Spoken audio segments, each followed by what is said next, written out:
Game picks, Christmas. So obviously, if anyone doesn't know, the Chiefs will be playing at 1 o'clock on Christmas Day on Netflix. So it's not going to be your local channels, guys. It's Netflix. And let's hope Netflix has their things cleared up because from what I've told, the Mike Tyson fight, when Netflix had that live event, apparently it was a disaster and it was buffering the entire time for a lot of people. So hopefully that the issue doesn't happen because there's a lot of us people in Chiefs Kingdom who are going to, we're going to riot if that happens. But anyway, JD, Chiefs are a 2.5-point favorite on the road at Pittsburgh. And if anyone has seen the numbers behind it, Mike Tomlin's an underdog at home. Ooh, that's almost as close as putting Patrick Mahomes as an underdog. Mike Tomlin is very good when he's an underdog, especially when he's at home. But JD, who do you have in this Christmas Day showdown for the 1 seed for our Chiefs? Let me check something real quick. Oh, he's doing the numbers, guys. He's doing the numbers, guys.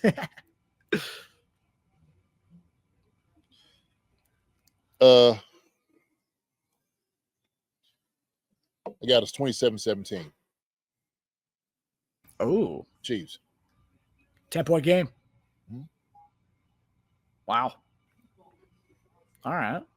How do you see this game going? Is it kind of like a gritty kind of game in the beginning, and then we kind of bust out some scores, or is it right gritty, away? Man? Look, Mike gonna have them guys ready to play, and so they got a very good football team. They're a very dangerous football team. We need to understand that. So it could go one or two ways. Najee Harris hadn't really been. He's only been so-so. That's why you see Warren getting a lot of the carries and whatnot. And if you kind of stop them two, make them pass the football. Depends on picking plays or not. Mike Williams, is it going to be enough? I don't think so. Pat, not going to be enough. So that's the deal. But they're going to rely on their toughness. Obviously, their reputation, being Steelers, that never leaves them.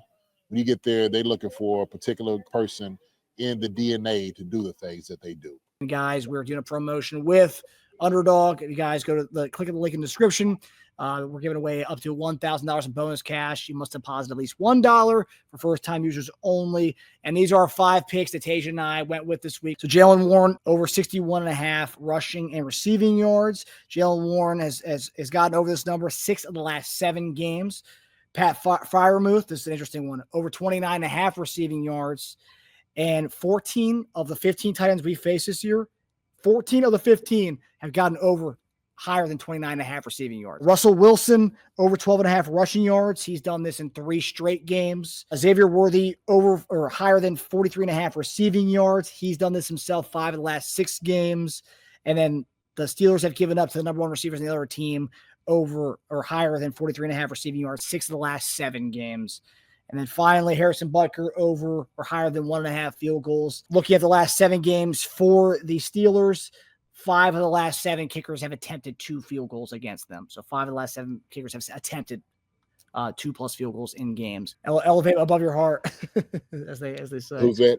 Oh, yeah. Rest, ice, and elevate, and make sure you elevate above the heart. So, if you were Mike Tomlin, JD, what's the kind of the ideal game plan for them to beat the Chiefs this week? Well, what do we kind of need to be prepared for as far as if they do kind of like, is it more of a ball control kind of game? It's kind of like how the way the Russell Wilson Denver teams beat us last year, very ball control based, kind of like holding the ball, sustain 14-play drives. Yeah, they're going to try to make us get off the field as soon as possible.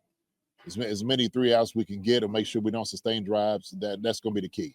And so as long as we're not getting the ball to the playmakers and we stop Patrick Mahomes, then they'll have a good shot. That's what they're thinking. They're thinking if you go ahead and you get after Patrick Mahomes with 4, then you have an even much better job of doing that. Defensively, same thing. They're going to pound a rock. They're going to see you slipping. They're going to get the ball out to guys in space, big receivers. Pickens plays, obviously going to go up top with him. Russell Wilson is still an effective quarterback. I like Russell Wilson. I think he got the short end of the stick when he was in Denver. I didn't think he was done by no means. And so he could hurt you.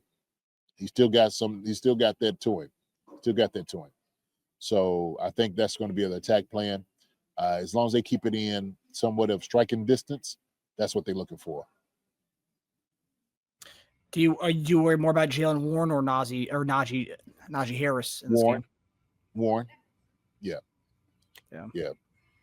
Najee, I mean, I'm over at him about Alabama fans, boy. Najee. Doesn't get the cut. Doesn't get it.